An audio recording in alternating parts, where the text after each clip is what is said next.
Anta syamsun, anta badrun, anta nurun fawqa nurin.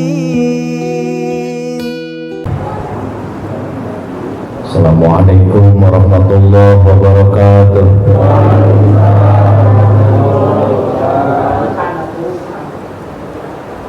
Alhamdulillahilladzi akramana bil ittisali hissan wa ma'na binuril mustafa. Wassalatu wassalamu ala habibi qulubina Muhammad wa tabibi qulubina Muhammad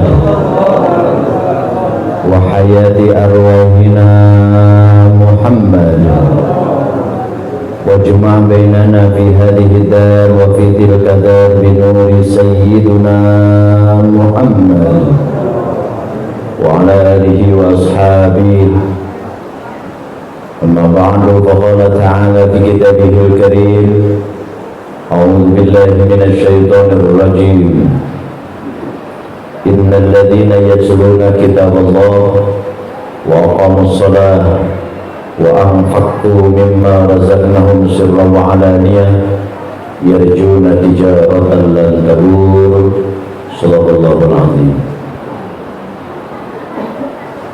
Minasabil fadilah hadratal mukarramin, para ulama, para asatidz, wabil khusus Ketua DKM Masjid Jami Uswatun Hasanah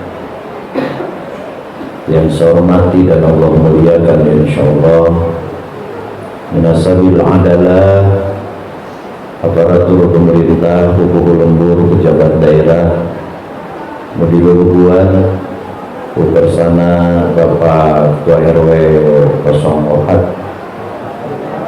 24 dan seluruh pejabat sipil militer yang hadir dalam kesempatan ini.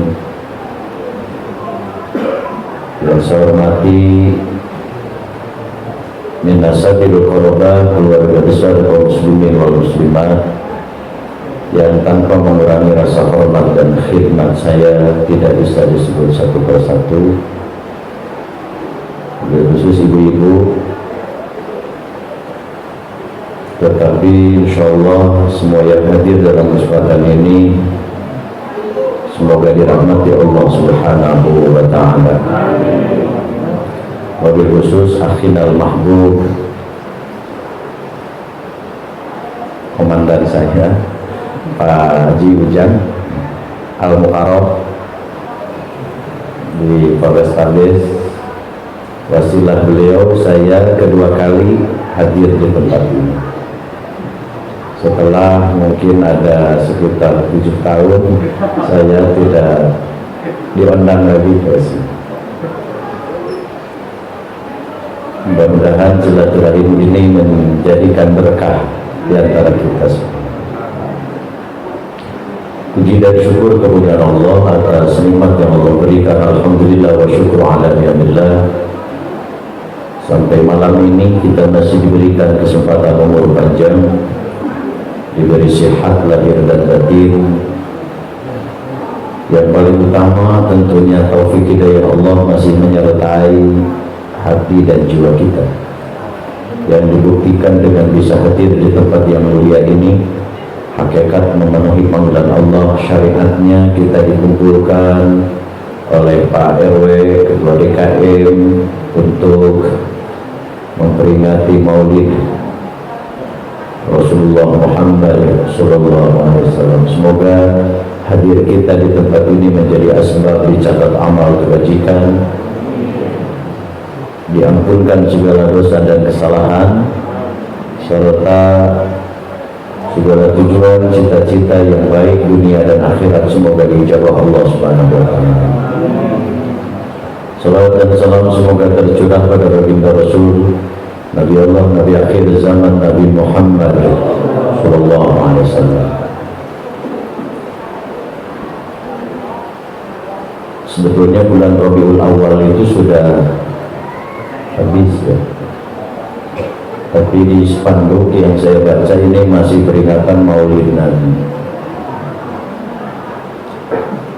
Kalau ibu-ibu tadi ngobrolnya mauludan, ibu mau yang mana ini? Mau maulid, maulud? Ah, kumadidinya sebenarnya. Karena kalau ngaji pakai judul itu harus sesuai dengan judul. Kenapa saya tanya maulid atau maulud? Kalau saya tanya balik, ibu, apa bedanya maulid dengan maulud? Maulid, Pak, maulud. Apa kira-kira? Nah itu, kalau maulid makui, sebenarnya maulid makui. Itu mah jawaban dengan pikiran. Sedikit saya sampaikan.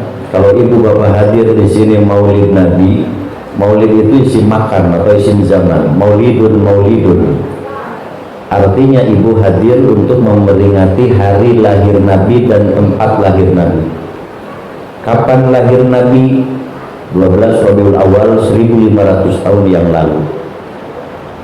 Tahunnya adalah tahun gajah. Kenapa disebut tahun gajah? Karena pada saat itu bertepatan dengan Raja Abroha mengerahkan bala tentaranya memakai gajah untuk menghancurkan Ka'bah. Tetapi kemudian Allah patahkan seperti digambarkan di dalam surat Al-Fil. Alam tara kaifa fa'ala rabbuka bi ashabil fil alam yaj'al kaidahum fi adlil wa arsala 'alaihim tayran ababil tarmihim bi hijaratin min sijil faj'alahum ka'asfin ma'kul. Dihadang oleh burung ababil yang membawa batu dari neraka, dilempari. Tentara itu digambarkan seperti daun yang habis dimakan ulat. Di mana lahirnya Nabi? Mekah Al-Mukarramah, persis 320 meter dari pintu Babus Salam, pintu 34 Masjidil Haram. Naik sedikit, di situ ada istana raja, Jabal Gubes dulu.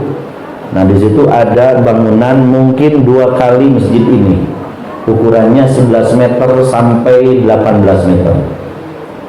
Tepati saya bangunan nate, dan memang pemerintah Saudi tidak terlalu berkeinginan melestarikan, mengembangkan pembangunan situs-situs sejarah.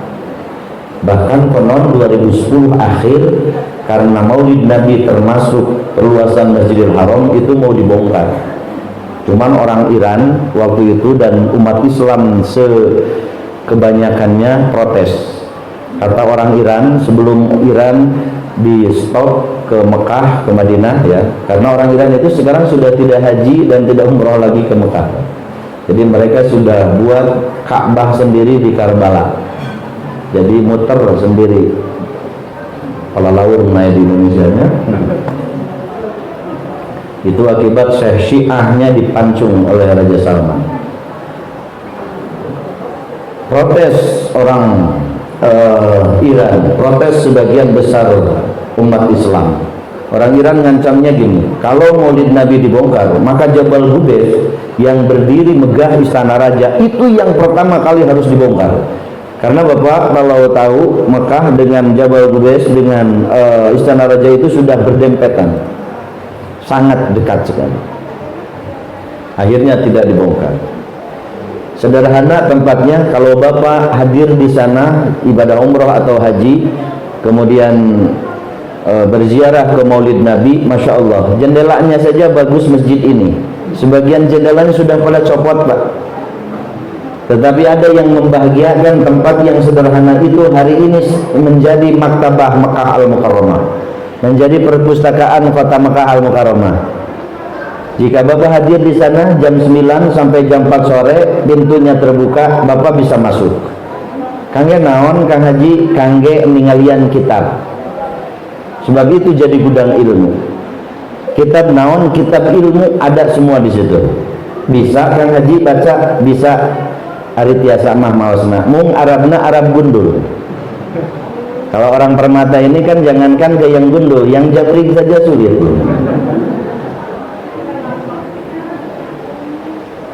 Subhanallah. walaupun sederhana jadi gudang ilmu, dimuliakan oleh Allah.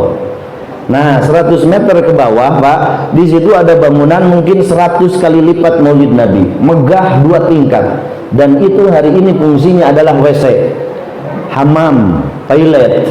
Orang hajian, orang umroh kebanyakan kencing dan berak di situ. Dan konon dulu itu adalah rumahnya Abu Jahal. Bapak tahu Abu Jahal? Pernah ketemu? Abu Jahal itu bukan siapa-siapa, Pak. Kalau ngurut getih, ngurut darah dengan Nabi itu pamannya sendiri. Dan Muhammad adalah keponakannya. Yang Abu Jahal itu otaknya habis setiap hari, setiap waktu dipakai mikirin keponakannya sendiri. Tapi sayang mikirnya bukan mikir bagus, mikir jelek. Bahkan sesekali muncul dalam otak Abu Jahal bagaimana keponakannya ini mati. Udah dihalang-halangi dakwahnya, diisolir, kemudian diperangkap, bahkan sesekali mau dibunuh. Iktibar bagi kita, bahan untuk kita semua berpikir, in ahsantum ahsantum li anfusikum wa in asatum falaha. Ternyata yang baik akan kembali baik, dan yang buruk juga akan kembali kepada kita buruk. Hidup ini nggak ada orang lain yang menentukan, Pak, diri kita hakikatnya.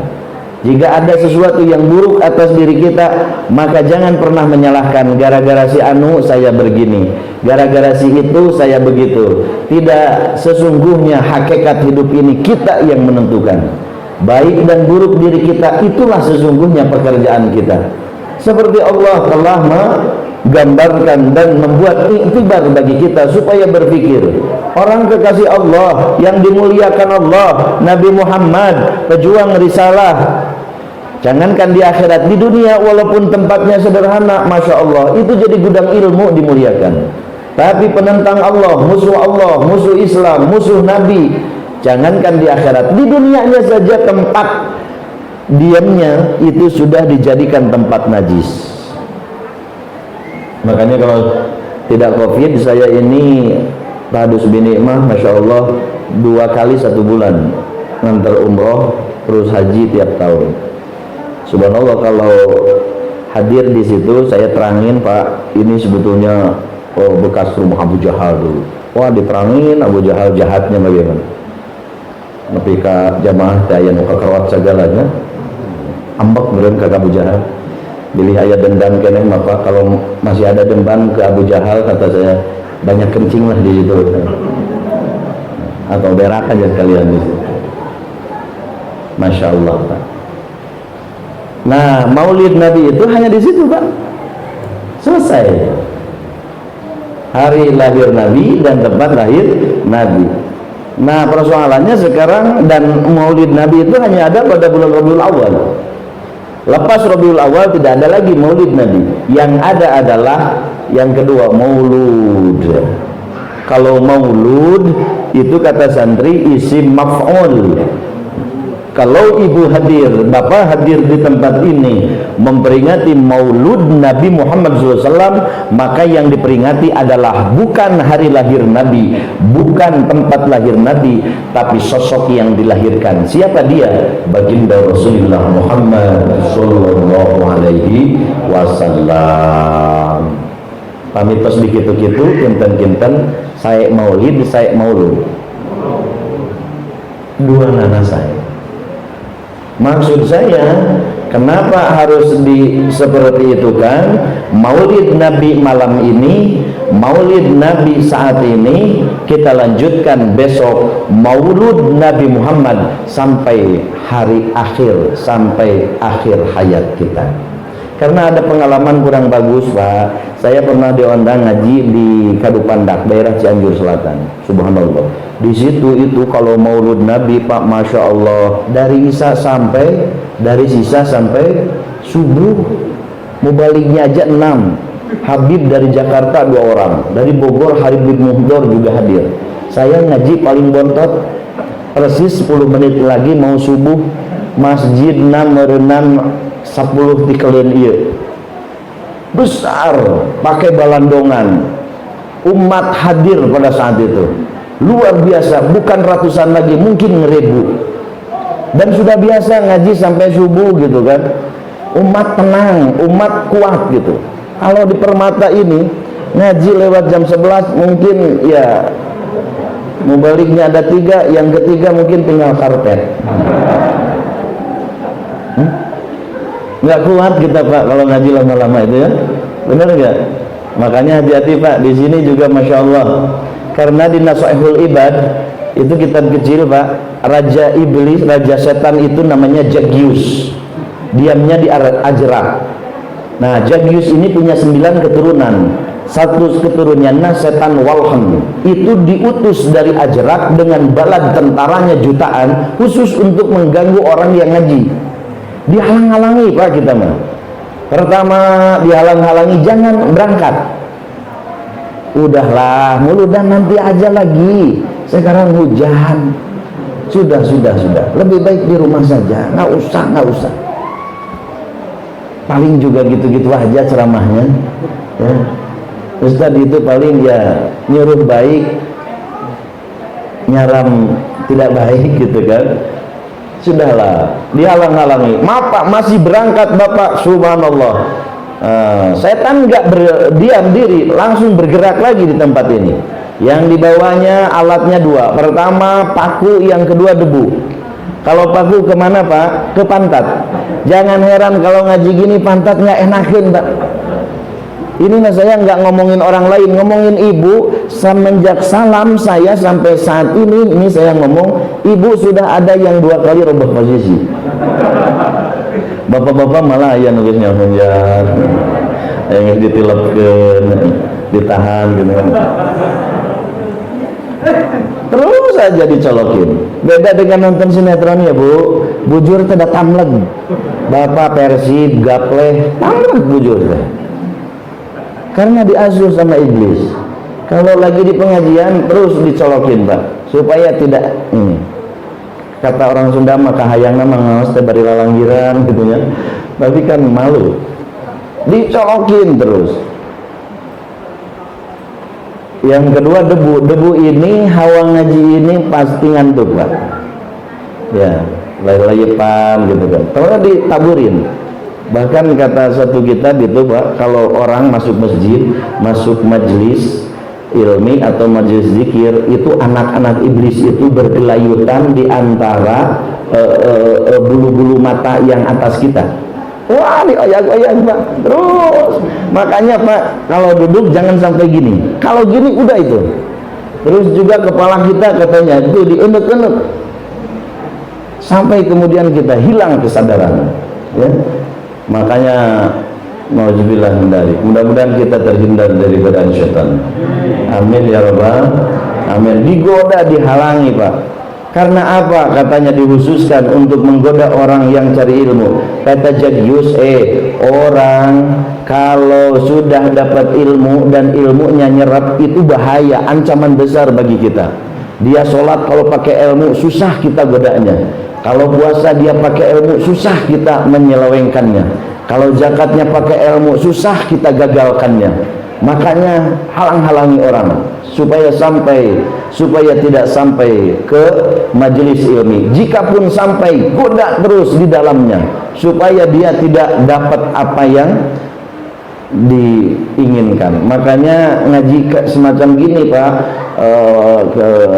mau balik dari manapun sudah diriset, itu yang hasil 9-20%. Jadi apa yang saya omongkan ini dari A sampai Z belum tentu masuk otak kita semua. Paling nyangkrung 9-20%. Itu pun kalau husu. Kalau tidak husu dapat oleh setan, udahlah nggak tahu berapa persen. Kebanyakannya barho, bubarnya gitu kan.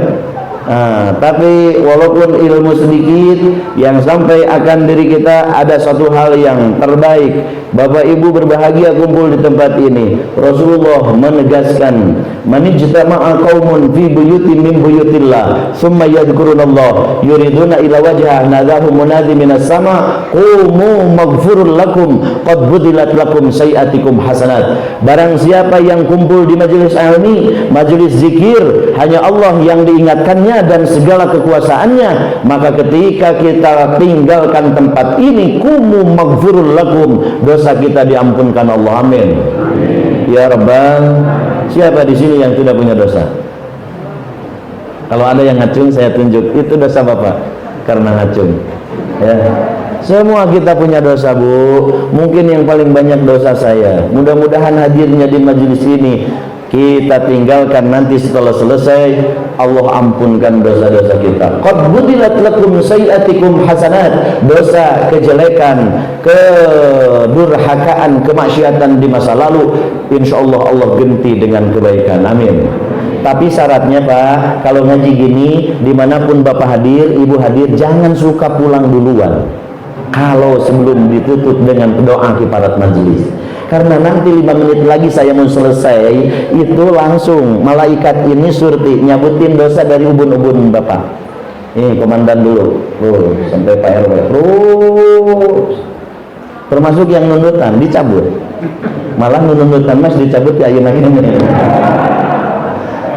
dicabutin dosa, digeluntungin tuh dosa, dibawa ke Gunung Ciremai yang paling tinggi se-Jawa Barat. Kata Gunung Ciremai, ini apa-apaan? Orang dosa RW 2 4 Permata dibawa ke sini, ditolak gunung, dibawa ke air Pangandaran, nolak air, dibawa ke udara, angin nolak. Akhirnya malaikat bingung, balik lagi ke pengajian ini, cuman kebetulan belum ditutup.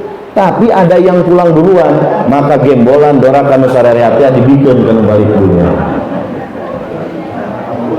Nauzubillah min. Makanya Pak punten yang suka sholat berjamaah di sini, jika masih ada imam wiridan, teman-teman kita wiridan, kita pulang tanpa uzur sara, kejelekan orang yang ada di masjid ini ke bawah sama yang pulang duluan itu. Aduh. Mangkaning pada malamnya Pak.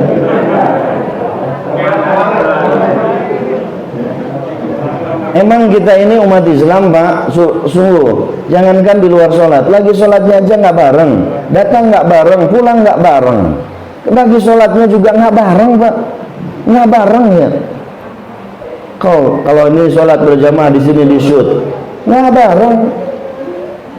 Makanya pantas aja keluar itu umat Islam nggak pernah bareng. Masih ada saling jelekan, saling bid'ahkan, saling kafirkan gitu kan, nggak pernah bersatu, beda golongan, beda keyakinan, merasa diri paling benar, orang lain salah semua. Mau bagaimana kuat umat Islam? Dan memang ketika sholatnya juga tidak bareng. Bahkan subhanallah, masjid ini atau ada masjid besar, imam pimpin doa, pimpin wirid, setelah Jumatan, pas setelah ngadoa mau keluar, mau salaman, tinggal karpet, nggak ada lagi orang satupun. Nah, sebaiknya Bapak, aduh wirid itu kan subhanallah, alhamdulillah 33 kali, Allahu Akbar 33 kali, ditutup la ilaha illallah wahdahu la syarika lahul mulku wa lahul hamdu yuhyi wa yumiitu wa huwa ala kulli syai'in qadir. Tos pami panjang ting dugi kadinya we. Langsung imam ngadoa diaminkan oleh makmum semuanya. Sholat sunat keluar bareng, hebat. Kata siapa itu? Kata saya, bukan Pak. Kata Allah Subhanahu wa taala, "Fa idza qadaytumus shalah fadhkurullah." Ketika kau beres salat, fadhkurullah. Enggak ada lekum-lekum leos. Enggak ada lekum-lekum gajleng. Ibu punten, kalaupun ibu di rumah salat, ya barangkali sedikit diam dulu gitu sesudah salat itu. Jangan sampai assalamualaikum set langsung kena mukena di kieu-kieu. Nang teuing ka mana? Subhanallah, derek teh kana payeunan TV tuluy bari kenyom-kenyom teuing maca naon. Ai tasbih mah jalan terus. Subhanallah, bari suraseri ditanya sama suami, "Mamah kenapa kok ketawa-ketawa? Di TV kan nggak ada yang harus diketawain mah." "Mamah mah ketawa bukan lihat TV, Pak." "Kenapa emang?" "Tadi sholat lohor teh opat atau tilu." Subhanallah, lupa dia ternyata. Masya Allah. Fa'idha qadaytumus shalah fadhkurullah. Fa'nya itu adalah atap.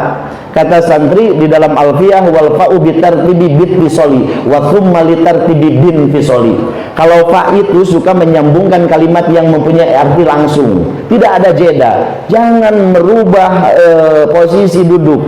Ketika assalamualaikum, assalamualaikum, diam di situ. Paling dari posisi at-tahiyat akhir dirubah jadi sila boleh. Tapi kalau bergeser ke belakang, apalagi cari sandaran, banallah, nah, begitu.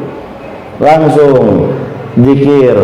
Fa idza qadaytumus shalah fadhkurullah. Beda dengan summa. Kalau summa itu nyambung tapi ada jeda. Contoh, man shoma Ramadan imanan wa ihtisaban summa atba'u sittan min Syawal kasawmid dahri. Barang siapa yang dia berpuasa di bulan Ramadan sebulan, dilanjutkan 6 hari di bulan Syawal, maka dia seperti berpuasa 1 tahun. Tetapi proses pelaksanaan puasa di bulan Syawal tidak harus dari tanggal 2, boleh tanggal 2, boleh tanggal 5 memulainya, boleh tanggal 10, 15, tanggal 20 masih boleh. Walaupun ke akhirnya di bulan Syawal itu tidak mengulangi fadilah dan kebaikan. Karena apa? Kalimat yang menyambungkan nasumma. Beda dengan sholat. Fa idza qadaytumus shalah fadhkurullah. Masya Allah. Makanya mudah-mudahan semua yang suka berjamaah di sini bisa, kalau berangkatnya mungkin tidak sama, tapi minimal pulangnya sama-sama bareng-bareng. Lagi sholatnya juga bareng-bareng. Karena seringkali dilihat sholat ini recol juga, Pak. Pak Punten, ini kepikir sedikit. Takbir di dalam sholat pertama adalah idza ju'ilal imam liyutamma bihi. Tidak seseorang diangkat menjadi imam kecuali harus diikuti. Ketika imam ruku, ke imam sujud. Nah, di dalam sholat ini ada muqaranah, Pak. Muqaranah itu makmum membarengi gerakan imam. Ini innal muqaranatal ma'mum ma'al imam makruhatun. Sesungguhnya makmum membarengi gerakan imamnya itu makruh hukumnya. Yang paling berbahaya adalah wahiyat tafutul li fadilatil jamaah. Kemakruhan itu bisa menghilangkan fadilah berjamaah. Jadi sholat kita berjamaah tapi nggak dapat ganjaran berjamaah. Karena apa? Membarengi makmum gerakan imamnya. Di mana tempatnya? Bil fi'li wassalam, di dalam rukun pekerjaan dan salam. Contoh, kalau imam itu kan takbirnya ada 2 yang harus dikeraskan. Pertama takbiratul ihram. Pertama sholat, masuk sholat. Yang kedua adalah takbir intiqal. Takbir intiqal itu adalah komando merubah gerakan makmum sebenarnya. Ya, jadi ketika mau ruku, Allahu Akbar. Nah, sebelum kalimat bar nyampe di telinga Bapak jangan dulu ruku.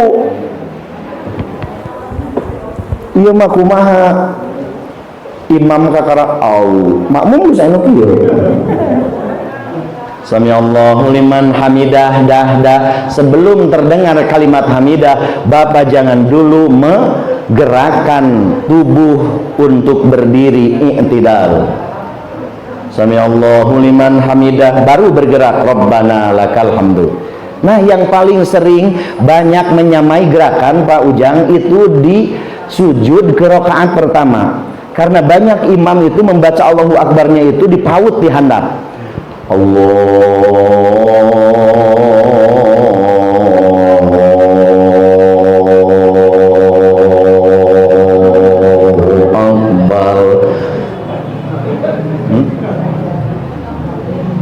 Allah sampai bar itu panjang gitu, sehingga lihat jemaah di belakang itu pasti sudah pada berdiri.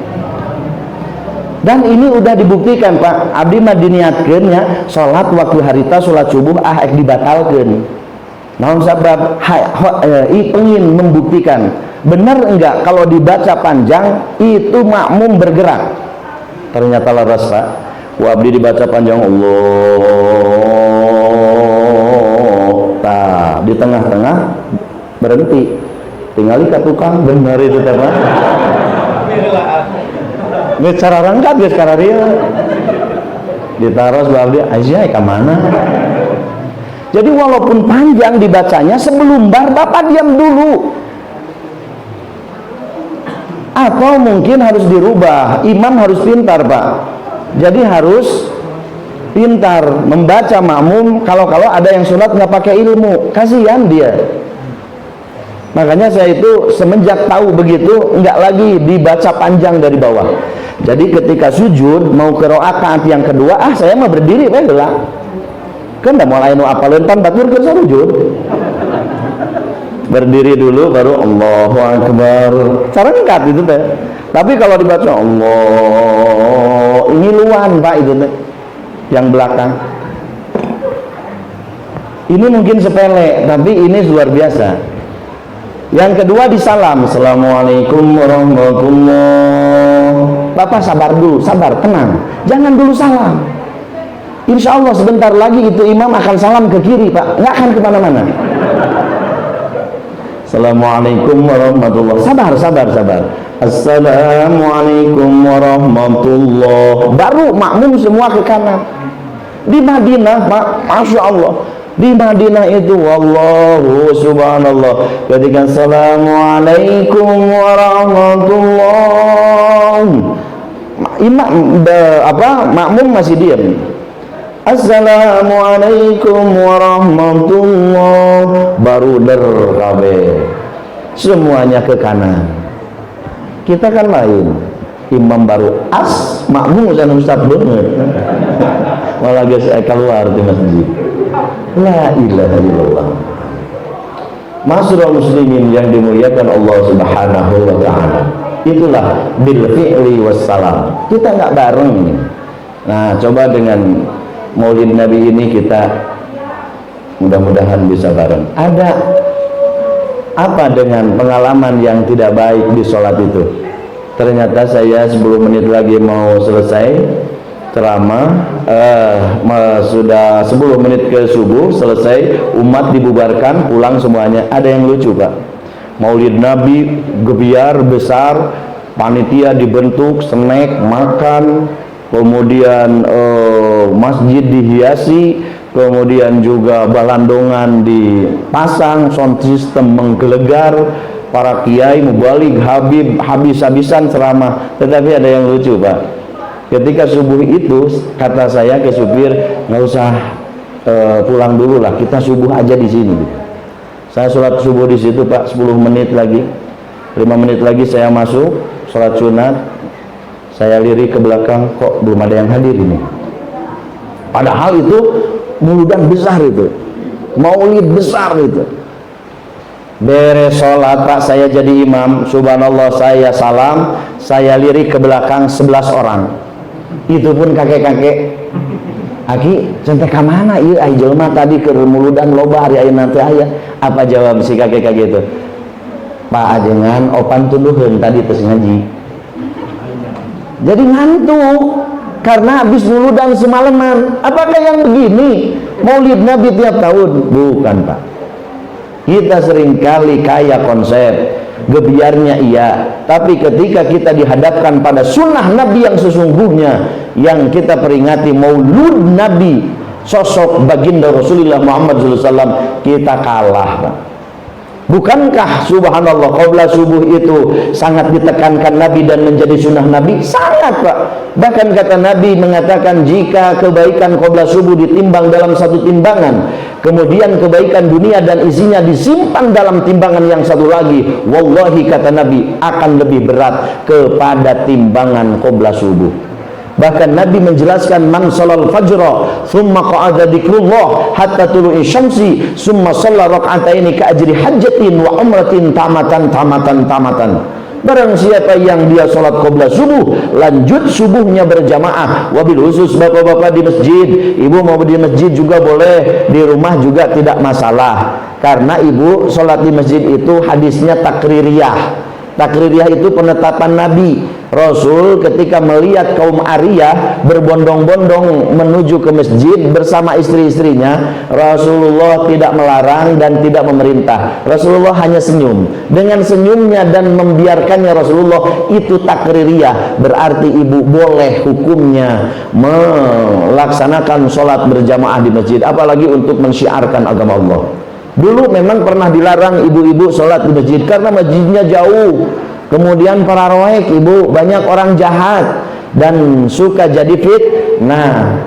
Tetapi kalau hari ini kan ibu cararaang, rumahnya dekat, boleh ibu melaksanakan sholat untuk mensyiarkan agama Allah di masjid ini daripada bapak-bapak arwahnya ibu-ibu wae, gitu kan. Ada yang suka bapak sholat di rumah, itu adalah laki-laki soleha. Nah, kalau bapak-bapak sholat di rumah, bu, kasih dia mukena warna pink ya, nah, supaya lebih khusyuk sholatnya. Kaum muslimin yang dimuliakan Allah subhanahu wa ta'ala, makanya subhanallah, ketika kita sholat berjamaah di tempat ini, subuh dengan qobla subuhnya, subhanallah, kemudian bapak ibu duduk 1 jam 10 menit sampai waktu isyraq, mungkin ini bagi yang bapak-bapak sudah pensiun ya, kalau yang masih aktif saya kira agak sulit juga. Kalau sekarang insya Allah masih bisa, karena subuhnya jam 4. Kalau 1 jam 10 menit berarti sampai jam 5. Duduk bapak, zikir kepada Allah. Syaratnya la bi kalami dunia, tanpa keselingan dengan perkataan dunia. Baca Quran, baca sholawat, baca tahlil, tahmid, takbir, berzikir kepada Allah subhanahu wa ta'ala. Waktunya 1 jam 10 menit sampai datang waktu isyraq, sholat isyraq 2 rakaat, maka itu diganjar seperti haji dan umroh tamatan sangat sempurna. Amin. Ibu mau ke Mekah? Sudah ada yang mau umroh? Punya uangnya? Yang belum punya uang, cobain dulu yang itulah ya, cobain dulu yang itu. Ibu tuh bapak bisa ke Mekah, ke Madinah tiap hari, apalagi yang pensiun, mungkin gawe ya, yang sudah tidak ada pekerjaan, masa duduk 1 jam 10 menit nggak bisa begitu di masjid atau di tempat ibu sholat, kemudian berzikir kepada Allah sampai datang waktu isyraq, sholat isyraq 2 rakaat diganjar seperti haji dan umroh yang sempurna. Amin ya rabbal alamin. Itu adalah penekanan Nabi, itu adalah cerita yang disampaikan oleh Nabi, itu adalah hadis Nabi yang tidak mungkin bohong, karena Nabi itu adalah ketibanan sifat siddiq, benar adanya. Karena setiap kaul Nabi adalah diasuh dengan wahyu Allah subhanahu wa ta'ala. Nah, persoalannya kan tinggal persoalan keimanan, persoalan keyakinan. Karena saya yakin bapak yang membuat kuat bapak duduk di sini iman, bapak yang membuat bisa hadir di tempat ini karena iman, ibu juga karena iman subhanallah yang jauh terasa dekat. Karena iman hujan aja nggak jadi masalah ya, karena iman yang gelap menjadi terang, karena iman yang basah menjadi tidak basah lah ya, yang jauh dekat, yang berat menjadi ringan. Ini karena iman. Nah, persoalannya tinggal sekarang kita ngaji kemanapun, kajian dimanapun, sudahkah dari hasil kajian dan pengajian itu lebih mempertebal keimanan dan keyakinan kita kepada Allah subhanahu wa ta'ala? Saya yakin kalau warga RW 24 imannya kuat, yang hadir di tempat ini bukan segini. Saya juga tahu ini warga kalau hadir semua bisa membludak keluar, Pak. Leres deh. Bahkan subhanallah, kalau bapak tahu bagaimana fadilah memperingati maulid Nabi, kata Imam Al-Jurzani mengatakan, jika umat Muhammad tahu bagaimana fadilahnya memperingati maulid Nabi, sesungguhnya dia akan berangkat dari rumahnya yang jauh walaupun sambil merangkak. Jika sesungguhnya umat tahu bagaimana fadilahnya menyumbangkan hartanya di maulid Nabi, kata Imam Al-Abani, subhanallah, dia kalaupun hari ini makan harus diganjal dengan perutnya dengan batu, dia akan sumbangkan untuk makan hari ini kepada peringatan maulud Nabi Muhammad sallallahu alaihi wasallam. Kenapa demikian? Ini ajang rasa syukur kita kepada Allah, Pak. Kata Allah di dalam hadis qudsi, laulaka lamma khalaqtul aflaq. Jika aku tidak ciptakan Muhammad, aku tidak akan ciptakan aflaq. Mahwal aflaq. Aflaq itu adalah bumi dan isinya, bumi dengan seluruh isinya, makhluk Allah subhanahu wa ta'ala yang ditebar di bumi ini termasuk manusia, diciptakan Adam dengan seluruh keturunannya karena ada Nabi Muhammad. Bahkan kata Allah, aku tidak akan ciptakan surga dan neraka di akhirat jika aku tidak ciptakan kekasihku Muhammad sallallahu alaihi wasallam. Karena barang Karena benda yang paling utama dan pertama Allah ciptakan adalah Nur Muhammad sallallahu alaihi wasallam. Kita ini makhluk terakhir, tidak akan ada kita sebelum ada ibu bapak kita, ada nenek kakek kita, ada bau, ada jangkawareng, ada udeg-udeg, kakait siwur, kolotok munding, jeung sajabana. Eta mah bahasa Sundanya 7 turunan ibu. Nah, itu orang tua dulu subhanallah hebatnya, harus sampai hafal 7 turunan. Sekarang ini anak kita jangankan 7 turunan, ada anak yang tidak paham kakek neneknya namanya. Bahkan ada santri di saya ditanya, "Ay bapak, kamu siapa namanya sebenarnya?" "Nggak tahu pak, tapi orang menyebutnya Anu," cenah. Ya Allah ya Rabbi, dia lebih paham syiar 7, Valentino Rossi, dia lebih tahu Lionel Messi, dia lebih tahu tokoh-tokoh kartun, tokoh-tokoh TikTok dan lain-lain. Tetapi ke ibunya, ke ayahnya, atau ke kakeknya, neneknya, atau ke buyutnya, waduh, wallahu alam. Itulah sesungguhnya anak kita hari ini. Tapi kalau dulu sampai 7 turunan diajarkan oleh orang tua kita. Ini kelemahan kita bu saat ini. Kaum muslimin yang dimuliakan Allah Subhanahu wa taala. Makanya ajarkan yang baik-baik kepada anak kita, sampaikan nasab kita, bahkan harus ada silsilah supaya istilah Sunda teu pareumeuh obor. Sampailah kita di buyut kita, sampailah kita kemudian diurut sampai Adam dan Hawa, ibu bapak kita. Apakah sampai di situ proses penciptaan kita? Belum. Jauh ribuan tahun sebelum Adam diciptakan, di dalam Quran Allah menciptakan Jan Banu Jan. Itu makhluk sejenis manusia ya dan jin. Kemudian ribuan tahun sebelum itu Allah ciptakan air, yang dari air itu semua Allah ciptakan makhluk ini. Tetapi jauh ribuan tahun sebelum air Allah ciptakan, Allah pertama menciptakan satu makhluk, satu benda yang Allah kasihi dan rahmati, yaitu Nur Muhammad sallallahu alaihi wasallam. Makanya ketika Nabi Adam diusir dari surga, lungsur ke dunia, dia bertobat karena dosa 1 kali. Tobatnya berapa tahun ibu? 450 tahun. Dipisahkan dengan Hawa, berjalan-jalan dia di muka bumi, ditelanjangi, dipisahkan, ketemu di Jabal Rahmat. Masya Allah Pak, dalam sejarah Nabi Adam itu 38 meter. Nah, Siti Hawa itu 28 meter. Jadi bedanya 10 meter Pak. Bisa kebayang jalan-jalan di dunia ini. Aduh cenah, di taranjangan Bu, tidak ada sehelai benang pun. Tapi ibu lah nggak bayangkan. Ya, jangan dibayangin. Ya, jangan dibayangin. Bagaimana sesungguhnya Nabi Adam jalan-jalan. Atuh era teuing cenah Pak Ustaz. Moal era pan kakaraya duaan jelema ge.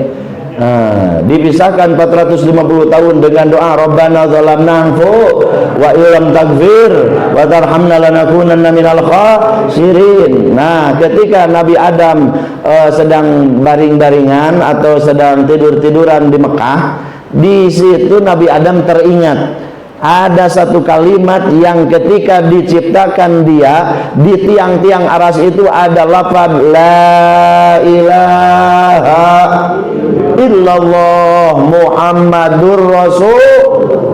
Itu ada kalimat Muhammadur Rasulullah. Nabi Adam mikir, Muhammad ini siapa?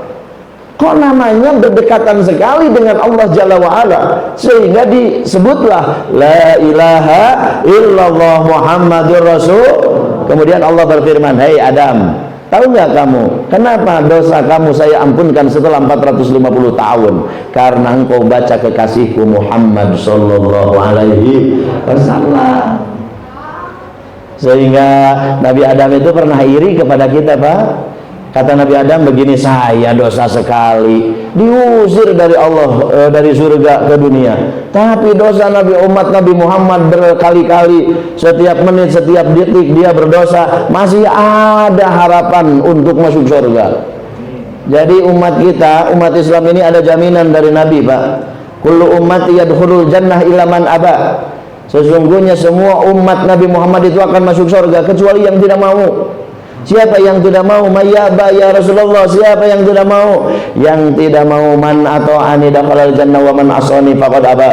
Barang siapa yang dia mensuri tauladaniku, mengimaniku, siapa dia yang nurut terhadap sunnah-sunnahku, itulah umatku yang mau aku bawa ke dalam surga. Tapi ada yang tidak mau. Siapa? Man asani. Barang siapa yang menyelisihiku, tidak mengimaniku, tidak turut terhadap sunnah-sunnahku, walaupun dia mengaku umatku dan mengaku Islam ya, agama yang dibawa olehku, tetapi dia orang tidak mau aku bawa ke dalam surga Allah Subhanahu wa taala. Kata Nabi Adam lagi, kalau saya dosa sekali dipisahkan dengan istri saya. Umat Nabi Muhammad dosana tiap waktu, tiap poe ngahari deui jeung pamajikan anak. Kalau saya dosa sekali ditelanjangi, tidak dipakai pakaian di alam dunia 450 tahun. Tapi dosa umat Nabi Muhammad, dia berdosa tidak pakai pakaian, pulang ke rumah pakai pakaian lagi lengkap. Saya dosa satu kali, tobatnya saya di Mekah. Tapi dosa umat Nabi Muhammad setiap saat, bisa bertobat dimanapun. Gejlik gue cek Nabi Adam, ingin rasanya saya menjadi umat Nabi Muhammad sallallahu alaihi. Kalau pangkat Nabi saja ingin menjadi umat, masa kita akan keluar dari umat Nabi? Nauzubillah min dari. Sudahlah ada di sini Nabi kita Muhammad sallallahu alaihi wasallam. Kita akan ada jaminan dari Rasulullah. Siapapun yang berdosa sebesar apapun, asal imannya terbawa mati, Pak. Nah, kita ngaji semacam gini, ini adalah mempertebal iman, agar ketika sakaratul maut iman kita terbawa mati, Pak. Detik-detik yang paling membahayakan bagi kita adalah ketika Ijrail datang di hadapan kita, memulainya memungut nyawa kita dari telapak kaki kita. Itu ribuan malaikat, karena setiap satu pori-pori, setiap satu urat saraf itu satu malaikat. Masuklah dari telapak kaki kita, merangsek nyawa kita sampai lutut. Dari lutut keluar grup pertama, masuk grup kedua, merangsek nyawa kita sampai pusar, sampai kemudian dada, sampai kemudian kita terengah-engah, Pak. Disitulah sakaratul maut, Pak. Sangat berat. Kata Nabi Sallallahu Alaihi Wasallam, ini bentuk kecintaan baginda Rasul kepada kita, Pak. Ketika ruhnya akan keluar dari jasadnya, dia berkata kepada Ijrail, ya Ijrail, sesakit inikah sakaratul maut itu? Di dalam riwayat Ijrail ditanya pertama, tidak menjawab, Pak, karena saking tidak tega melihat keadaan Rasulullah. Keningnya berkerut, Pak. Kemudian keluar ini ciri-ciri fisik orang lagi sekarat, Pak, dan semuanya pada umumnya umat Islam seperti itu. Pertama keluar keringat di jidatnya, kedua cairan yang encer bening dari hidungnya. Nah, kemudian wajdain ini lempeng, Pak. Wajdain ini urat saraf ini tegang. Kemudian hidung terasa tertarik, lidah mondokan. Lidah itu menjadi pendek. Ini tanda-tanda sakaratul maut. Kalau Bapak lihat orang seperti itu sudah masuk tanda sakaratul maut. Dan maaf, Pak, maaf, ini bukan jorang ya, bukan jorang. Ini berdasarkan penelitian juga di fikih memang disebutkan. Kalau lagi sakaratul maut, maaf, Pak, biji Bapak yang satu hilang. Entong dicabak ayeuna. Langsung dicabak ayaknya berarti. Aman. Dan nanti kalau sudah keluar nyawanya itu ada lagi. Bapak kalau nggak percaya cobain aja. Ibu kalau nggak percaya nanti Bapak lagi, nah, Ibu pegang itu siki itunya, itu hilang satu ya. Oh benar kata Ustadz, benar. Itu penelitian, Masya Allah. Nah, Nabi ketika ya Ijrail sesakit ini sakaratul maut itu, nah baru ketika kedua kali Nabi mengerahkan kekuatannya, bergetar bibirnya, ya Ijrail sesakit ini sakaratul maut itu. Baru Ijrail jawab, iya ya Rasulullah. Dan ini pula Ijrail yang akan dirasakan oleh umatku. Iya ya Rasulullah. Kalau begitu sebentar Ijrail, sebentar aku akan memohon kepada Allah, aku akan berdoa kepada Allah agar sakitnya sakaratul maut itu untuk saya saja. Saya pemimpin umat, saya pemimpin Islam, saya tidak mau bahwa sakaratul maut yang sakit ini dirasakan oleh umat saya. Bayangkan Ibu, pemimpin macam mana ketika ruhnya akan keluar dari jasadnya, kita yang dipikirin. Padahal wallahi demi Allah kita itu seringkali lupa kepada beliau. Baca sholawat saja kita jarang, Pak. Ingat Nabi itu kalau muludan, beres muludan nangis, ingat deh. Beres deh. Subhanallah Pak. Ketika ruhnya akan keluar saja, subhanallah dia masih ingat kita. Memohon kepada Allah agar sakitnya sakaratul maut itu jangan ditimpakan ke umat kami, ya Allah. Cukup saya saja yang merasakannya. Saya takut dengan sakitnya sakaratul maut ini umatku akan kehilangan imannya. Karena detik-detik terakhir iblis, setan laknatullah alaih, itu menggoda kita ketika sakaratul maut itu luar biasa, Pak. Di dalam satu kitab dikatakan iblis itu akan menyerupai ibu kita. Siapa orang yang tidak mau dekat dengan ibu? Siapa orang yang tidak sayang kepada ibu? Ketika kata Nabi SAW, ketika umatku mengedipkan mata sebagai tanda setuju kepada iblis yang menyerupai ibunya, kemudian menganggukkan kepalanya sebagai tanda setuju, maka lepaslah iman kita, Pak. Nauzubillah min dzalik, lepas iman kita, Pak. Dan ketika kita mati tanpa iman, yukhriju minan nar man fi qalbihi mithqala dzarratin min iman, akan keluar dari neraka apapun seseorang umat Muhammad yang disiksa di dalam neraka sepanjang dan selama apapun, kalau imannya ada seberas zarah sekalipun, akan ditaikan dan diangkat oleh Allah untuk kemudian dimasukkan ke dalam surganya. Tapi kalau kita meninggal tanpa membawa iman, adresnya tenggelam di neraka selamanya. Nauzubillah min. Nah, makanya Bapak ikut kajian, ikut maulidan semacam ini, kira-kira ini harus menambah ketebalan iman dan keyakinan kita kepada Allah, bahwa Allah ada, Allah Rahman Rahim. Ketika kita minta pasti Allah kasih. Amin ya rabbal alamin. Jangan khawatir, Pak, yang penting keyakinan. Makanya kata Nabi sallallahu alaihi wasallam, kata Jibril, Muhammad, kalau umatmu engkau tanya apakah engkau sudah Islam, umatmu menjawab, ya saya sudah Islam, percayalah kau. Tapi kalau umatmu ditanya apakah kalian sudah beriman, sudah ya Nabi, kau jangan percaya sebelum engkau uji keimanannya. Jadi perlu diuji iman kita ini, Pak. Masya Allah. Ujian keimanan itu adalah ada pada kehidupan kita sehari-hari. Seperti contoh, Pak, saya mau tanya, Bapak percaya bahwa Nabi Muhammad adalah Nabi kita? Tiluan? Ya. Bapak percaya Nabi kita Muhammad? Yakin? 100%? Insya? Yakin? Benar? Nabi Muhammad tidak akan bohong? Tidak akan. Nabi Muhammad tertiban sifat siddiq, benar. Setiap kata-katanya adalah diaping, dijaring dengan wahyu Allah Subhanahu wa taala. Yakin, Pak? Jawab, yakin, Pak? Oke. Kita uji keyakinan itu. Kata Nabi satu aja di masjid ini. Man roha fi shofil awal kal qoroba badanatan, wa fi shofil saniyah baqarah, wa fi shofil salisah qadsan, wa fi shofil akhirah kal qoroba baidatu toyar. Barang siapa yang bapak datang sholat berjamaah atau jumatan menempati saf yang pertama, dia kurban unta, yang kedua sapi, yang ketiga domba, yang terakhir nyarande endog piit. Tapi banyak orang masuk masjid, di sini masih kosong, dia milih di tengah atau dia milih di belakang sekalian. Kenapa dia tidak pilih di depan? Karena Nabi hanya mengatakan kurban unta. Kenapa setiap ganjaran dan pahala serta siksa Allah gaibkan untuk menguji iman kita, Pak? Kita yakin dan percaya nggak? Kan kata Nabi, siapa orang berada di saf yang awal di sini itu adalah badanah. Badanah itu kurban dengan unta. Saya kalau ke Hudaibiyah, Pak, Hudaibiyah itu di sana ada peternakan unta, orang-orang hitam yang ngurus. Di situ jamaah seringkali umroh saya hadirkan di situ. Masya Allah, Pak, ternyata jamaah senang betul kalau bertemu dengan unta. Malah dipoto dengan unta. Malah subhanallah, bapak-bapak itu yang paling senang minum air susu unta, yang langsung dari susunya, Pak. Maksudnya lain dikenyotin susu, nanti peres langsung diminum. Cuman masalahnya, Pak, kalau air susu unta itu hebatnya 4 jam setelah minum itu reaksi tubuh ini luar biasa, Pak. Luar biasa, deg-deg, Pak.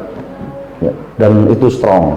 Cuman masalahnya air susu unta itu nggak bisa dibawa ke Indonesia karena cepat basi, Pak. Harus main freezer. Nah kemarin ibu-ibu sebelum covid keke sama Kak Abdi, pokoknya Pak Haji Abdi mah yang mawa ke Indonesia kumaha carana, nyata suatu cinta ku ibu engke ku kasih bapak di Bandung ku ibu. Amin ya rabbal. Entong kemana-mana pikiran anak Pak. Subhanallah. Oh, unta berapa harganya, kata saya bilang, dan saya tanya ke orang Baduy itu, haji ini yang bau borojol saja itu 25 juta Pak. Anaknya, kalau kurbannya kan nggak mungkin dengan anak unta, pasti unta yang sudah besar. Kalau anaknya saja 25 juta. Bayangkan Pak, kenapa Nabi tidak zahirkan? Pak Ujang, Pak RW, kalau Jumatan di sini jajarin uang 25 juta. Yang kedua 15, yang ketiga harga domba, yang terakhir harga telur puyuh.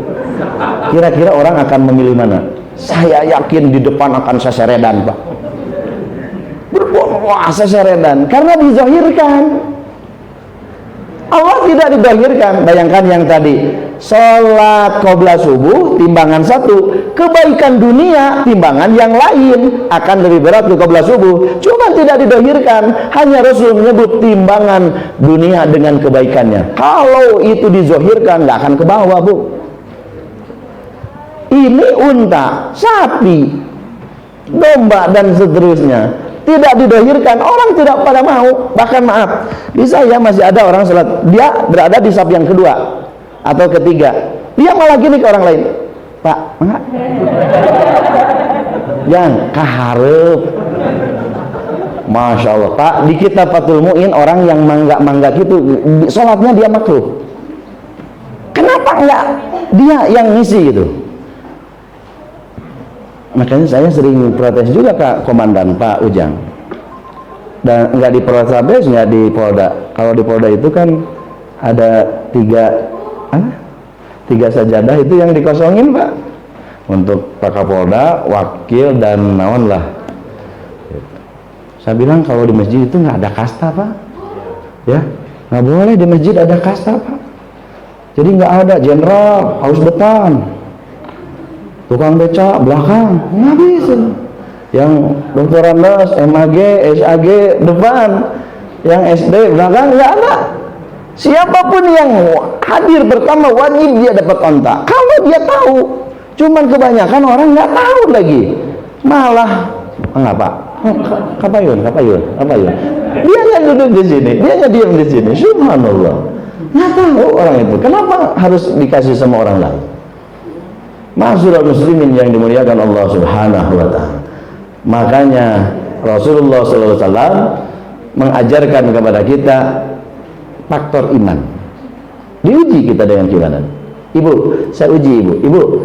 Ibu percaya bahwa Quran itu adalah firman Allah? Yang sebenar Bu, ibu punya mulut nggak?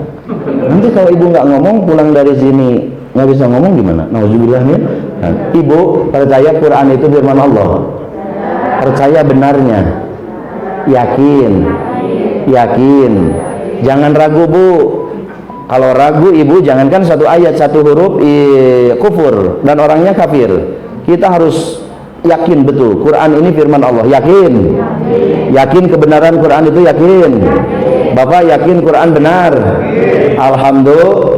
Satu ayat saja. Masalul ladzina yunfikuna fi amwalihim fi sabilillah kamathali habbatin ambatat sab'a sanabila fi kulli sumbulatin mi'atu habbah wallahu yudhaifu liman yasha wallahu wasi'un alim. Barang siapa yang meninfakkan rezekinya di jalan Allah, ibarat dia menanam satu biji padi jadi 7 tangkai dalam setangkai 100. Artinya satu sedekah bakal dibalas 700 kali lipat. Yakin Bu? Satu sedekah bakal dibalas 700 kali lipat, yakin? Al-Baqarah 261, buka lagi di rumah. Yakin sedekah satu bakal dikali 700, dibayar 700 kali lipat, yakin? Nah, kalau sudah yakin ibu, kalau ada canceling di pengajian Bapak Jumatan ngisi berapa? Di sini Pak, kita yakin teh. Kalau yakin Quran benar, tidak bohong, tidak canceling 5.000. Kalau yakin Bapak akan, aduh matanya Bu Pak Cimahi, Bandung diteliti masjid itu kunaon masjidnya susah maju karena banyak bapak-bapak yang Jumatan itu jangan bawa duit, Pak. Bahkan ketika Jumatan ada satu masjid kalau canceling muter itu dia pura-pura sare. Kan suka dilewat, Pak. Ya, nanti muter nate canceling tegancang. Paling masuknya kalau cerak gombrang, kalau cerak gombrang. Kalau yakin Bapak satu ayat itu saja, saya yakin Bapak akan prefer bawa uang dari rumah yang nominalnya terbesar. Kenapa kita takut spekulasi dengan Allah? Padahal banyak manusia berani spekulasi dengan manusia. Yang dirikan toko, yang dirikan ruko, yang dirikan warung, yang dirikan bengkel, yang dirikan usaha. Subhanallah, Masya Allah. Untuk menopang agar bisa berdiri ruko, toko, itu modalnya puluhan juta, ratusan juta, kadang-kadang subhanallah banting tulang, hutang injem, gade-gadean, bahkan ada yang pinjam uang ke bank konvensional, belum apa-apa sudah durhaka, tapi dia terabas terus karena ingin spekulasi, padahal dagangnya belum, isinya belum, juga jualannya apakah untung atau rugi belum tentu. Mungkin habis kepalingan, kebakaran, terbawa banjir dan lain-lain, tapi orang terabas terus. Selain mikirnya 2 kali, 3 kali, 4 kali, 18 kali. Masya Allah. Ibu belanja ke supermarket, ambil makanan, nggak tahu halal atau haram. Bapak walaupun itu yakin halal, nggak tahu cocok nggak dengan tubuh kita. Datang ke kasir 200, 300, 500 ribu, bayar nggak nawar. Canceling kita 5.000, 10.000, padahal uang di rumah ada. Makanya masjid susah maju kita. Banyak orang Jumatan pura-pura tidur. Masya Allah, subhanallah. Nanti kalau sudah canceling maju, Pak Dupi canceling terus ngalangkung atos tadi, alhamdulillah mau maju-maju, Pak. Coba berarti kan 100.000 kali 700, yakin nggak bakal jadi berapa itu? 70 juta. Belum kali 10 lagi. Manja adil hasanati falahu asyru amsalha. Masya Allah, subhanallah. Yuk, dengan maulid Nabi, mulut kita besok sampai akhir hayat, uji iman kita. Sudah sampai sejauh mana rasa percaya kita kepada Nabi, kepada Al-Quran? Karena Nabi dengan Al-Quran ini suatu hal yang tidak bisa dipisahkan, Pak. Ketika Aisyah ditanya bagaimana akhlak Rasul, sesungguhnya akhlak Rasul adalah Al-Quran. Jadi Bapak, Ibu kalau mau meneladani Nabi, ya perbanyak baca Quran, perbanyak telaah Al-Quran. Jangan pernah tinggalkan Al-Quran, karena itu adalah kunci jual beli kita untung dunia dan akhirat. Di Fatir 29, innalladzina yatluna kitaballah wa aqamus shalah wa anfaqu mimma razaqnahum sirra wa alaniyah yarjuna tijaratan lan tabur. Ini sebagai kesimpulan, Pak. Bekal kita insyaallah pulang dari tempat ini agar Bapak Ibu sukses jual beli dunia akhirat. Kenapa ada jual beli dunia akhirat? Kehidupan akhirat hakikatnya jual beli. Bagaimana tidak Allah menyiapkan ampunan, harus dibeli dengan taubat. Bagaimana Allah menyiapkan surga dan rahmatnya, harus dibeli dengan iman dan takwa. Wa tajawwadu fa inna khairaz zadi taqwa. Tidak ada bekal paling utama kepulangan kita, Pak, kecuali takwa. Kita akan pulang, Pak, Bu. Kita akan pulang sebentar lagi. Kita hanya sekarang ketawa-ketawa, setelah itu pulang kita. Sudah banyak contoh keluarga kita. Mungkin saudara kita yang maulud kemarin masih ada duduk di sini, hari ini sudah tidak ada. Dengan corona kemarin banyak saudara-saudara kita yang wafat. Masya Allah, ini sisa-sisa corona ini yang masih hidup, ya? Yang entah sampai kapan kita akan hidup. Mungkin sudah tidak akan lama lagi ini. Karena ada riset, Pak, Rasul 63, nah Abu Bakar 63, Umar 63, Utsman 88, Ali 75, nggak ada 100, Pak. Berdasarkan riset Kota Bandung, Cimahi, Bandung Barat, Kabupaten Bandung itu 63, 65. Orang kebanyakan meninggal di situ. Kalau Tasik, Garut, Ciamis, Banjar itu 68, 70. Jadi tapi Bapak ulah yang pindahkan itu nggak segitu. Katanya pegawai negeri, ABRI, polisi itu katanya, kata orang itu PNS kayak gitu-gitu itu 60, Pak. Jadi 58 pensiun, 59 stres, 60 mawon. Tapi nggak gitu, Pak. Nggak ada yang tahu, nggak ada yang tahu. Nggak ada yang tahu umur kita akan sampai kapan. Tapi yakinkan kita ada standar. Ada standar, Pak. Saya pulang ngaji dari Gadog Tasikmalaya, pulang ngaji, ada anak muda datang ke saya, Pak Haji berbarkah doain ibu saya sudah sakit lama. Masya Allah Bu, saya sampai ke kamarnya, apa yang dia katakan agak lucu Pak, pakai bahasa Sunda, Jang Haji doakeun emak sing buru-buru mawat. Saya ngahulong Pak. Subhanallah, saya kuliah pernah S1, S2 di UIN, saya juga pesantren, tapi saya belum nemu doa buru-buru maut. Karena memang tidak boleh Bu awas, jangan pernah mendoakan orang cepat mati. Bapak nganter ibu ke rumah sakit 1 minggu, bener Bapak jam 2 ngadoana, ya Allah, pun bojo iji nak keluarkan, sehatkan, ya Allah, sehatkan, dibere 5 bulan, dan ngadoana teh beda, ya Allah hari kieu teh imah. Enggal we pun bojo teh candak gitu. Doraka saja Pak. Tidak boleh. Atau sebaliknya ibu pernah gitu. Tidak boleh. Kata saya, ibu, kalau saya berdoa cepat mati, saya nggak bisa. Saya akan doakan ibu sehat. Saya doakan ibu seperti biasa lagi. Cuman saya berdoa tidak ada saksi. Pas pulang ke Cimindi, itu 2 hari, anak muda yang tadi telepon saya, Kang Haji, alhamdulillah pun biang teh setelah didoakan tadi pupus. Jadi disangkanya didoakan buru-buru maut, padahal tidak. Jangan mendoakan orang cepat mati. Perkara orang setelah didoakan sehat besoknya mati, itu hak prerogatif Allah Subhanahu wa Ta'ala. Dan ketika ditanya berapa umurnya, 121 tahun, belum meninggal. 121 tahun, tapi kagis keselin di alam dunia. Nah, kalau ini kan wallahu alam berapa tahun lagi ini? Ada yang 60 itu sudah setengah 6. Kalau 50 asar, saya 45 itu zuhur lah mungkin. Alhamdulillah. Nggak ada pernah kita tahu Pak, mati kita. Dunia ini panggung sandiwara. Saya duduk di sini sebentar lagi selesai.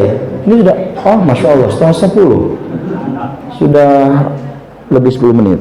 Ujang 2 menit lagi. Nanti kita Bu. Dari tanah, kita tadi ada di atas tanah, sebentar lagi kita ke dalam tanah. Minha khalaqnakum wa fiha nu'idukum wa minha nukhrijukum taratan ukhra. Dari tanah, ada di atas tanah, kita akan kembali ke tanah. Dan di tanah itu pula kita akan dibangkitkan kelak. Alhamdulillah. Kita sebentar Bu. Cuman kan tanah ini beda-beda. Ada tanah liat, tanah cadas, tanah longsor, tanah gembur. Itu beda-beda. Dan ini prototipe bapak-bapak, ini tanah-tanah yang itu. Kalau ada orang susah ke masjid, susah sholat, susah baca Quran, susah silaturahmi, susah datang ke pengajian, ini orang dari tanah liat dibuatnya. Kalau ada orang diceramahin nggak masuk, dibawa benar susah, dikasih ke ceramah agama susah, dia nolak terus. Ini dari tanah cadas.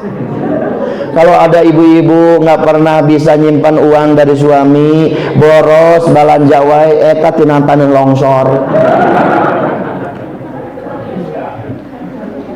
Kalau ada orang pasea wae nggak akur jeung tetangga, jeung atasan, jeung bawahan, jeung dulur, jeung saudara, itu yakin dibuat dari tanah sengketa. Kalau ada ibu-ibu suka belanja wae eta matina tanah abang Pak. Masya Allah. Bapak kira-kira di mana? Jangan jawab saya, jawab aja sama sendiri. Oh iya, saya memang ke masjid. Tanah liat berarti. Kita akan mati Pak, mati sebentar lagi. Dunia ini akan kita tinggalkan. Apa yang kita sebentar.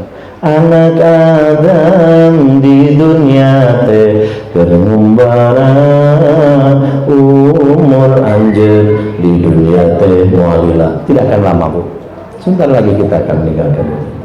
Maka jangan pernah jauh dari Al-Quran pertama. Yang kedua, aqamus sholat, dirikan sholat. Pak, saya titip setelah maulid ini, dengar adzan langsung tinggalkan apapun. Karena kata Nabi SAW, jika umatku mendengar adzan dia terperanjat, itu dia ada tingkat kesadaran bahwa dia makhluk dan yang panggil khaliq. Saya sering kali kalau sama Pak Ujang suka lihat bagaimana komandan kalau di ABRI, di polisi itunya panggil ajudan, oh karena rokok ajudan panggil siap dan siap pokoknya. Tadi Cimahi dulu lagi zaman Pak Itok almarhum subhanallah, kan Pak Itok itu dulu suka ngabsen kalau apel jam 7 itu pijit bel tet, orang masuk ke lapangan yang sedang makan tinggalkan, karoko alungkeun, yang sedang ngobrol bubar karena takut diabsen sama gunungannya. Tapi ketika mendengar adzan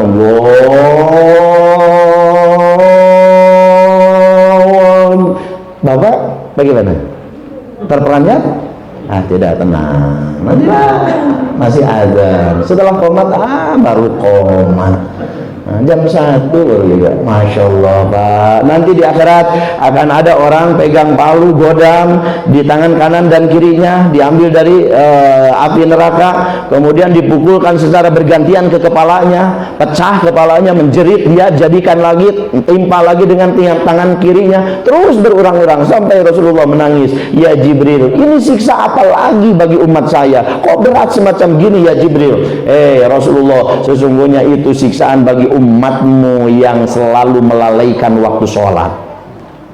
Nauzubillah min dari Pak lagi nanda ini bisnis miliar, ini adalah keuntungan besar, tapi ketika mendengar Allah hentikan Pak, tidak akan menolong. Nabi bersabda, sesungguhnya jika ada hamba Allah yang mendengar adzan dan dia dihadapkan pada keuntungan dunia, dia berpikir sesungguhnya keuntungan dunia itulah yang akan menyelamatkannya, tetapi sesekali tidak. Sesungguhnya keuntungan dunia itu awal dari siksanya,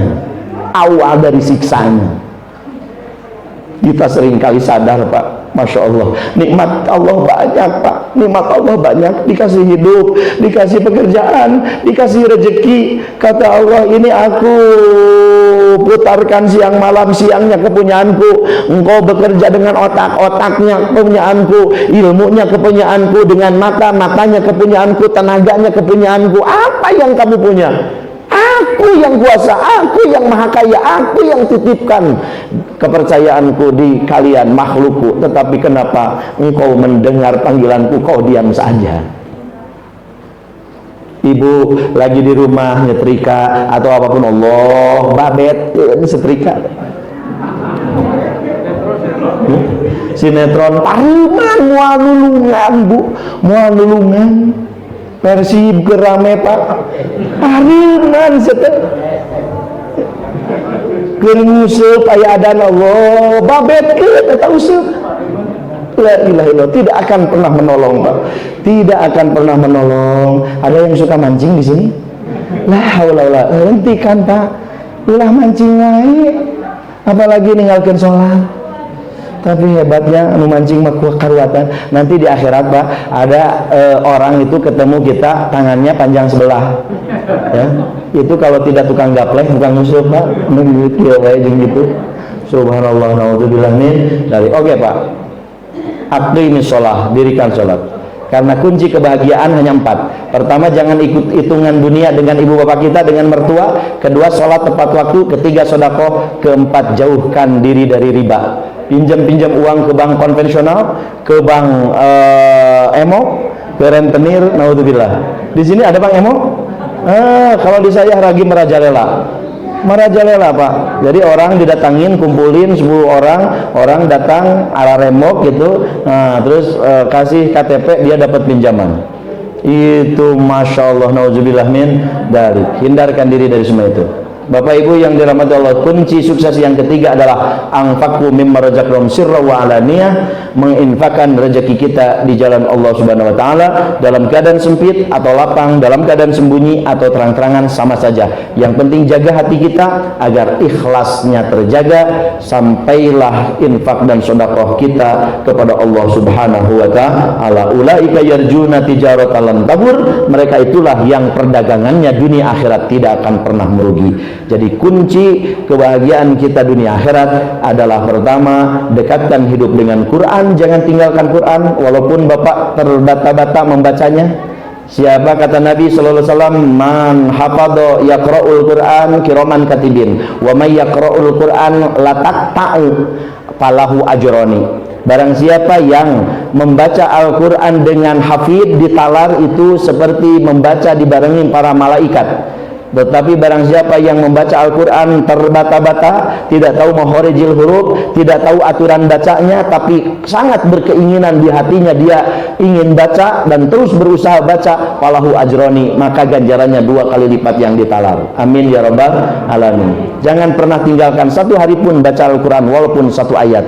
Siap insya Allah. Yang kedua, dirikan sholat, tepati sholat waktu, sholat tepat waktu. Ketika dengar adzan, sebagai makhluk kita sadar lemah, Allah yang maha perkasa dan gagah. Kemudian yang ketiga adalah infakkan rezeki kita di jalan Allah subhanahu wa ta'ala. Itu kunci sukses dunia dan akhirat. Amin ya rabbal alamin. Terima kasih atas segala perhatian.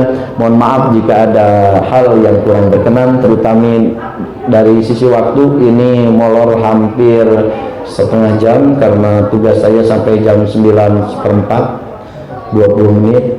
Mohon maaf, mudah-mudahan Bapak dan Ibu menghalalkan. Amin. Amin ya rabbal alamin. Terima kasih atas perhatian. Mohon maaf atas segala kekurangan. Kita tutup dengan doa. Allahumma shalli wa sallim wa barik alaina. Amin ya rabbal alamin. Hamdan syakirin hamdan na'imin hamdan yuwafi ni'amahu wa yukafi mazidah. Rabbana lakal hamdu kama yanbaghi li jalali wajhika wal karimi wa 'azimi sultanik. Allahumma ighfir lana dhunubana wa liwalidina warhamhum kama rabbawna shighara. Rabbana taqabbal minna innaka antas samiul alim wa tub 'alaina innaka antat tawwabur rahim. Rabbana zalamna anfusana illam taghfir lana wa tarhamna lanakunanna minal khasirin. Allahumma akrim hadhihi al-ummatal muhammadiyah bi jamili awaidika fid daraini ikrama liman ja'alta min ummati. Rabbana atina fid dunya hasanah wa fil akhirati hasanah wa qina adzabannar. Walhamdulillahi rabbil alamin. Semoga Bapak Ibu panjang umur, amin. Semoga Bapak Ibu sehat lahir dan batin, amin. Keluarga sakinah mawaddah warahmah, anak-anak kita soleh-soleha, dijauhkan dari segala wabah dan fitnah, segala tujuan dan cita-cita diijabah, dan insya Allah kita ketemu lagi insya Allah di akhirat dalam jannah Allah subhanahu wa ta'ala. Wallahul muwafiq ila aqwamit thariq bil hidayah wa taufiq wal afu minkum. Wassalamualaikum warahmatullahi wabarakatuh. والنور يهدي الحائرين ضياؤه وفي الحشر ظل المرسلين لواؤه تلقى من الغيب المجرد حكمة أمطرت في الخافقين سماؤه بها أمطرت في الخافقين سماؤه والنور يهدي الحائرين ضياؤه وفي الحشر ظل المرسلين لواؤه تلقى من الغيب المجرد حكمة بها أمطرت في الخافقين سماؤه بها أمطرت في الخافقين سماؤه ومشهد أهل الحق منه لطائف تخبر أن المجد وشأوه فلله ما للعين من مشهد اجتلاء يعز على أهل الحجاب اجتلاؤه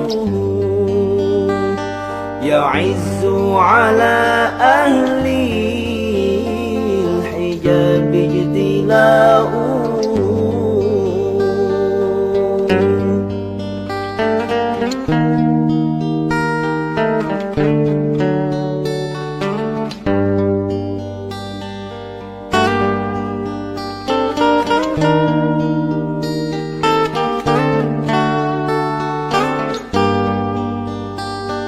أيا ناجحا عني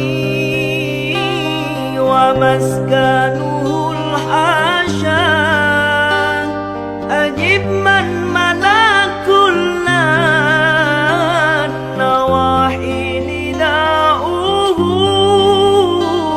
أجب من تولاه هوى فيك وامضي في فؤادي ما يهوى الهوى ويشاؤه، فؤادي ما يهوى الهوى ويشاؤه. هو النور يهدي الحائرين ضياؤه، وفي الحشر ظل المرسلين لواؤه. تلقى من الغيب المجرد حكمة، بها أمطرت في الخافقين سماؤه، بها أمطرت في الخافقين سماؤه. هو النور هو النور هو النور هو النور هو النور هو النور هو النور هو النور هو النور